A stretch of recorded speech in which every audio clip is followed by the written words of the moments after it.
मागच्या वर्षी आपली वाली इथे बेडवर 3.5 फुटाचे बेड केले. आता जसं ह्या बेडवर होती तूर मागच्या वर्षी आणि त्या बेडवरती सोयाबीन. आता सोयाबीनच्या बेडवर यावर्षी तूर लावली आणि तुरीचा जो बेड होता तो तसाच ठेवला. इथं एवढ्याला फनकट होते, पण ज्यावेळेस मग तूर वगैरे आपण तिथं लावली, रोडचं वाऱ्या बोरे दिसत नाही बा म्हणून ते पावसानं वगैरे कुजून गेले होते आणि मग ते असे भुसुक उपडून झाले. त्याच्यामुळे इथं नाही तर आता तिकडल्या वरात गेल्यावर काही मजुराही नाही, इथून गावाला लागून नाही शेत, त्याच्यामुळे बऱ्याच जणांनी उपडूनही नेले. तिकडल्या वरात तुम्हाला दिसेल किंवा इथं ते खानाखुना जे आहे समजायचं. म्हणजे सोयाबीन होतं का हे या प्लॅन मध्ये सध्या? नाही, हे पूर्ण माड तूर. आता याला म्हणतो आपण SRT पद्धत. म्हणजे शून्य मशागत शेती. आता तुम्हाला असं वाटेल की बऱ्याच जणांनी SRT नाव ऐकलं नाही किंवा बऱ्याच जणांचे मला फोन येते की शून्य मशागत SRT म्हणजे काय बा. आता SRT म्हटल्यानंतर शून्य मशागत शेती, आणि शून्य मशागत शेती म्हणजे त्या जमिनीला तुम्हाला नांगरणी करायची नाही, पंजी मारायची नाही आणि जवळणी सुटायची.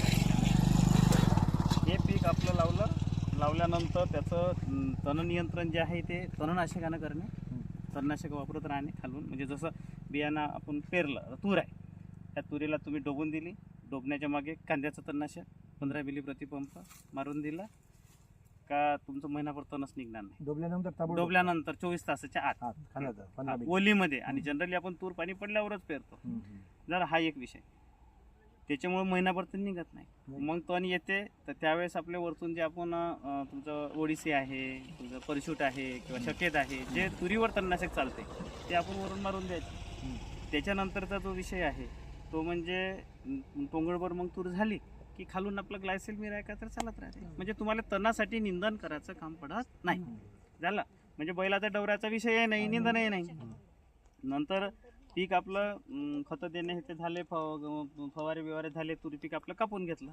कापल्यानंतर ते फनकटाले पुन्हा वाई करायची नाही, तसेच राहू द्यायचे. ते लागन तर तुम्हाला जर त्याच्यावर दुसऱ्या वर्षी सोयाबीन लावायचं असेल तर आपलं कटर येत नाही का, ते मोठंवालं लाकूड वगैरे तोडतात लोक, ते मशीनवरचं, ते कसं तुम्ही ते तुकडे पाडून घेऊ शकता. कारण त्या मुळावर आपल्याला तिथं काहीच करायचं नाही. कारण SRT करताना आपल्याला 4 फुटाचे बेड बनवायचे आहे आणि 4 फुटाच्या बेडवर तुम्ही 2.5 फुटाची त्याची रुंदी राहतील. 4 फुटावर बेड राहील पण त्याची 2 ते 2.5 फुटाची रुंदी, एवढी रुंदी राहते. आणि 1.5 फुटाची नाली आली पाहिजे, असे ते 4 फुटाच्या अंतरात बेड. आता याचं सेंटर येते 2 फुटाच्या याच्यातलं 1 फूट. इथं तुमची तूर आहे समजा, आता हे तूर आहे म्हटल्यावर आपल्याला हिचं काहीच करायचं नाही ना. कारण पुढच्या सोयाबीन जर तुम्हाला डोबायची असेल तर 2 तास, इकडून 1 तास, इकडून 1 तास झालं. म्हणजे तुम्हाला त्याची वाई करायची नाही. मग सोयाबीन डोबल्यानंतर सोयाबीन तुम्ही कापून घेतलं, सगळं झाल्यानंतर पुन्हा मग त्याच्यावर चना लावायचा आहे, पुन्हा टोकन यंत्रांचे चना. आता शून्य मशागत शेती करताना एकच करायचं की टोकन यंत्र पहिले घेऊन घ्यायचं. हे सगळं टोकन यंत्रण आहे. हे तुम्हाला आता तुम्ही पाहू शकता इथे, हे पूर्ण खालून जरी पाटा म्हटलं हे पाहून प्लास्टिक मध्ये सारख्या अंतरावर टोकन यंत्र. सर मग हे बेड किती वर्ष चालते? हे बेड वर्षानुवर्ष करायचे आहे. आता याच्यात कसं होते, हे माझं दुसरं वर्ष, तर मागचं वर्ष होतं पहिलं. आणि पहिल्या वर्षी काय होते का बेड तेवढे ताकदवान बनत नाही आपले. तर मग या वर्षी काय केलं का, ह्या तासात आपल्याला तूर लावायची होती ना, ह्या तासामध्ये बेडमेकर हाणून घेतला. इथं काहीच नाही केलं, नुसतं बेडमेकर. हो, एक अकाळचा वगैरे एखादी पाऊस घेऊन आला, जागा नरम होते, पण बेडमेकर थोडं टिकली माती घेऊन गेले. आपल्याला याच्यासाठी ते बेड पाहिजे आहे की शेतातलं पाणी बाहेर गेलं पाहिजे, योग्य तो निचरा झाला पाहिजे. आता याच्यात काय झालं, ह्या पद्धतीमध्ये माझे निंदनाचे पैसे तेवढे वाचले, त्याच्यानंतर डवरणीचे पैसे वाचले, त्याच्यानंतर आता उन्हाळवाईचे पैसे वाचले मागच्या वर्षीचे. आता हे पीक कापल्यानंतर पुन्हा उन्हाळवाईचे माझे पैसे वाचणार. दरवर्षी जर आपण पाहतो 12 एकर माझी शेती आहे, 72 60-70 हजार रुपये तर वाहीचे लागते, 43,000 डवऱ्याचे लागते. मग आपले लाख रुपये वाचले आणि हेच लाख रुपये आपले आता भविष्यात शिल्लक पडणार आहे. कारण आता पाहतो म्हणलं तर खर्च जेवढा होऊन राहिला तेवढंच उत्पादनही होऊन राहिलं, कधी कधी तर उत्पादन कमी होऊन राहिलं, म्हणजे घाट्यात चाललं. पण हा जर खर्च आपला वाचला तर कुठेतरी बरोबरीच होतो. दुसरी एक महत्वाची गोष्ट या शून्य मशागत पद्धतीमध्ये की हे जे आता तुम्ही जाळामुळा पाहून राहिले ह्या पिकाचे, हे बघा दादा इथं दाखव, इथं हे बघा, हे दिसते तुरीचे मुळं, हे मुळं तुमचे जवळजवळ इथपर्यंत येते, 2.5-3 फूट पर्यंत. हे बघा दिसते मुळं, आणि तिकडे जाते 3-4 फूट. आता आपण जेव्हा वाही करतो, वाही केल्यानंतर हे मुळं वरतं येते ना, उन्हानं वाळून जाते, कचरा होते, त्याचं तेवढं खत होत नाही. आणि हे जमिनीत राहिल्यामुळं पाऊस पाणी पडल्यानंतर त्या मुळाचं हे नवीन मुळ या वर्षीचे जुने मुळ कुजले मागच्या वर्षीचे, तर त्याचं ते खत होते. आता आपल्याला पिकून काऊन नाही राहिलं? तुम्ही कोणतंही पीक पहा, कापूस घ्या, सोयाबीन घ्या, तूर घ्या, चणा घ्या, दरवर्षी उत्पादन हे कमी कमी येऊन राहिलं आणि दरवर्षी आपल्याला मना लागून राहिलं का मागचंच वर्ष चांगलं होतं. बरोबर आहे? तर हे कशामुळं? जमिनीची ताकद झाली कमी, आणि कमी ताकद झाल्यामुळं तिचं सेंद्रिय कर्ब कमी झाल्यामुळं जमीन आता वातावरणाचे बदल झाले का रफ पण बळी पडून राहिले. आता हे एवढं कधी बघितलं होतं का? आता आपण यावर्षी आता तुरीला पाहतो म्हटलं तर मग आता हे आमचं मेंटेनन्समध्ये आहे, 2 वेळा पाणी झाले तरी आज इथं माल पकडला. पण बऱ्याच ठिकाणी पहा भारी जमिनीतल्या तुरी अजूनही फुलाला फुलच आहे. कंटिन्यू मागच्या वर्षी किती ॲव्हरेज दिलं? मागच्या 14चा आलता, ह्या 111चा, हा. आणि दुसऱ्या व्हरायटी होत्या त्याचा 2111, 2112 आलता, 137 होती. 137चा 9 आलता. हा, ते लवकर निघाली होती, अर्ली 137. हवीची आहे का? नाही नाही नाही, ते अंकुरची व्हरायटी. हो हो, या वर्षी लावलीच नाही मग आपण ती, कारण त्याच्यावर गहू लावा लागते ना. पण ते बाकी लोकांचा त्रास होते, आता कास्तकाराला द्यायला लागेल तेव्हा नाही. अच्छा, नाही याच्यात कसं झालं, यावर्षी 137 चांगली व्हरायटी आहे, पण पाऊस आला नाही का यावर्षी फुलावर होती ती, आणि फुलावर असताना पाऊस खूप आला, आणि त्या पावसामुळे काय झालं का मग त्याच्यावरचं नाही फुलं चिपकणं म्हणजे त्याच्यावर याचं पाणी गुंडाळणाऱ्या वेळीचा अटॅक आला. हा, फ्रूट बोरर आपण म्हणतो त्याला, तर ते असे गुंडाळून ठेवते, फुलं सुद्धा गुंडाळून होते, खूप नुकसान झालं. पण तशा याच्यामध्ये ज्यांनी मेंटेनन्स केलं, ज्यांनी माझ्या मनाप्रमाणे फवारे वगैरे वापरले, त्याच्या तुरी जमल्या ना, ते रसात जमल्या चांगल्या. आणि ज्याने लक्षच नाही दिलं त्याच्या अजूनही फुलं उभ्या गेल्या कामातून ते रसात. हो का? तुम्ही मेंटेनन्स व्यवस्थित केलं म्हणून जमलं. सरच असते मागच्या वर्षी व्हिडिओ बघून नेलं. हो, इथेच होते ना त्या तिकडला आवडत. मी आता बस घेऊन इथूनच जातो ना. हो हो हो हो.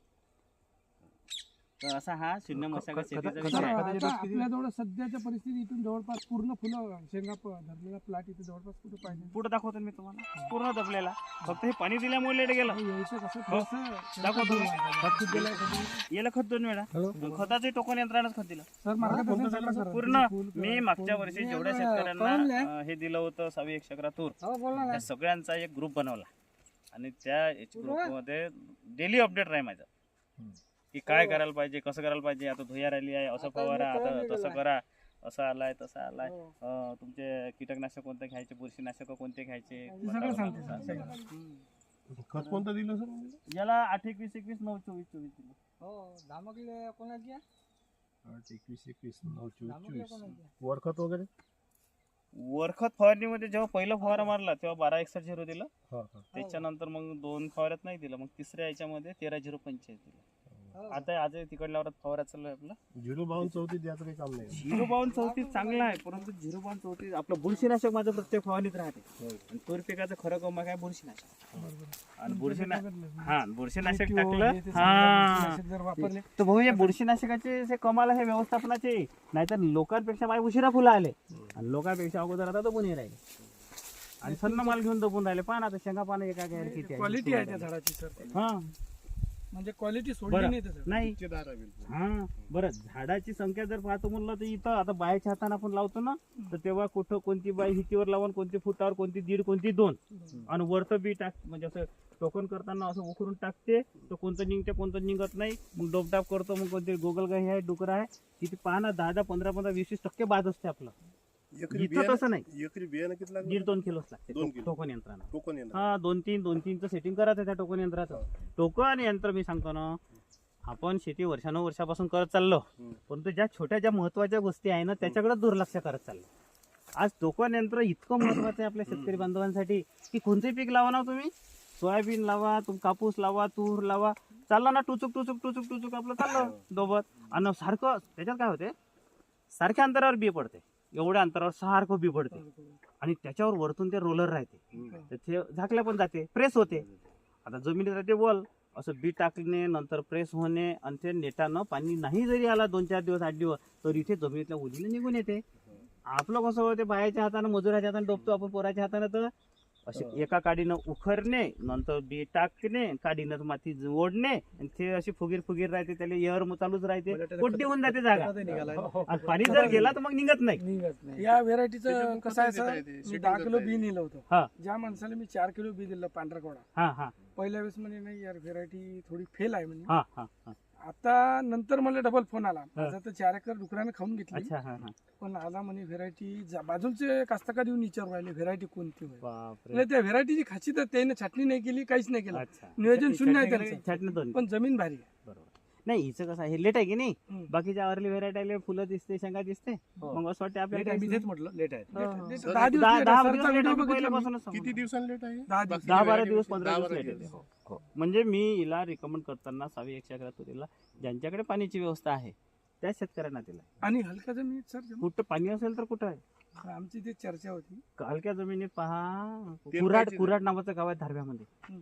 एकदम गोटाड जमीन त्यानं लावलं पाण्याची व्यवस्था आहे पूर्ण लुटून गेली मला चुकलं माझं नियोजन नंतर घरच्या वरात मी 4 एकर हलका आहे तुम्हाला म्हणलं होतं मी पराठीचं मला पुढच्या वर्षी नियोजन द्या म्हणून यायला आणलं राजू भाऊ अच्छा. यायचं कसं नवीन नवीन प्रयोग चालू असते हो, हे नाही, जुने चांगलं. कास्तकार लोक आहे यांच्या मार्गदर्शन रेवाजी आपण साहेब यायचं बराच मागं. आवरेज बसला. अरे बढिया कोणती व्हेरायटी होती केसाळवाली ते ना आपली ग्रीन लिमका ग्रीन लिंबाची कोणती 2001 यायची. अच्छा रुचीची का Green लिंब. रुची आहे. अच्छा रुचीवाल्या दोन नंतर दाणीवाली का बारीक 2-3 दाण्याची हो केसाळ होती केसाळ, सर हम्म, केसाळ. बरोबर तेच तेच हे पिके. दरवर्षी आवरेज घ्यायचे सोयाबीनचं सारखं. याच्यात. हे बी मग याला म्हणलं चला बा एकदा नवीन बरोबर वर्ष आहे आहे ना? नाही नाही, कसं चांगलं पाहिलं मार्गदर्शन सांगण्यात आणि आमची पाहण्यात भरपूर दिवसाची याची इच्छा होती पण अच्छा. योग येत नाही पण अनाशी एकंदरीत पाहून कसं वाटलं तुम्हाला चित्र नाही एक नंबर काकानं तर आल्यावरच सांगितलं आता तो प्लॉट पाहिला हा, अशी तूर आम्ही पाहिली नाही अजून नाही पाहिली अशी तू अच्छा अरे बाबा आज बंद नाही पाहिजे हो का तुमची मालाची दाखवली ना सर हा तर हे म्हणून तूरच मी सेल पहिलेच सांगितलं आता जाऊन आपण 100 एकराचा आता आम्ही प्लॉट जे जर पाहिली पाहिला तर तातडीची- दुसरा प्लॉट कोणी पाहत नाही. हो तातडीची तुम्ही नाही म्हणे का हा तातडीची हा. तर काही नाही कोरडो आहे हा. बोलीत गेलीत काहीच नाही आहे. हम्म.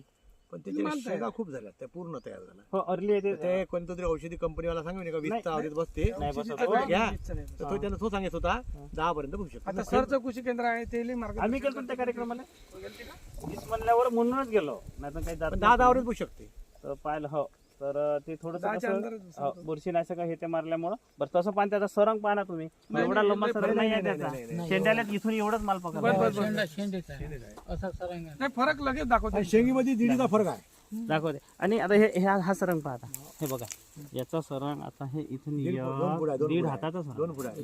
हा. तर आणि हे पाय चल पकडत चालले आता हे झालं आता हे आणि काडी पाहायची काडी मला मजबूत आहे. तुरी आता इतक्या पाहिल्या असं आजपर्यंत गाडी आणि पाण्याची क्वालिटी वेगळी आहे पानाची Yes, yes, क्वालिटी वेगळी आहे तुमचं बुड पहा बुडाची क्वालिटी आहे मी कांतो कापणी खुंडणी किती वेळात केली किती दिवसांनी केली याची? याच्यावाली 30 दिवसांना 60 दिवसांना अशी राहते 2-5 दिवस पुढे मागं होत राहते बाहेरच्या हातानं का? नाही machine. मशीन म्हणजे 2 वेळा केली तुम्ही 2 वेळा तशी तर भाऊ आता हे माझी 7 फुटावर आहे ना म्हणून नाही तर याला आता दुसऱ्या हे माझं दुसरं वर्ष इथं त्या शेतात दुसरं वर्ष SRTचं मागच्याच वर्षीच्या बेडवर आणि या वर्षीचे माझं दुसरं 6 एकर आहे तिकडचं आहे तर तिथं पहिलं वर्ष बेडवर तर तिथं मग बेड करताना मी 4.5चे बेड नाही, केले. तुम्ही जे म्हणजे आता 9 म्हटलं फुटाचं. का पहिलं तणनाशक आपल्या याचं कांद्याचं हम्म. त्याच्यानंतर निघाल्यानंतर वरून मारतात येतं निघाल्यानंतर वरून आपल्या सोयाबीन तुरीमध्ये जे मारता परशूट आहे परशूट आहे. सफेद आहे ओडिसी आहे नंतर मग वरता आल्यावर करायची लंबी राही का तर चालते बा. म्हणजे आता ह्या तुरीच्या शेतीत जर तुम्ही पाहतो म्हटलं तर जास्त तकलिफीचं कामच नाही तुम्हाला नाही. टोकन यंत्रानं लावून द्या मागून तणनाशक मारा 20-25 दिवस शेतात जातं काही काम नाही आहे निघून येते मस्त कारण नेटानच बी निघून येते डुकऱ्याचा त्रास असेल तर बॅटरी लावून द्यायची ना महिन्यानं खत देऊन द्यायचं एवढं म्हटल्यानंतर तर आणि दुसरा तणनाशक वापरायचं डवराही नाही काहीच नाही आराम करा मस्त आणि जर ज्यांना एकल टिकी आहे घरचे सोयाबीन लावायचे ते सोयाबीन लावा मंदामंदी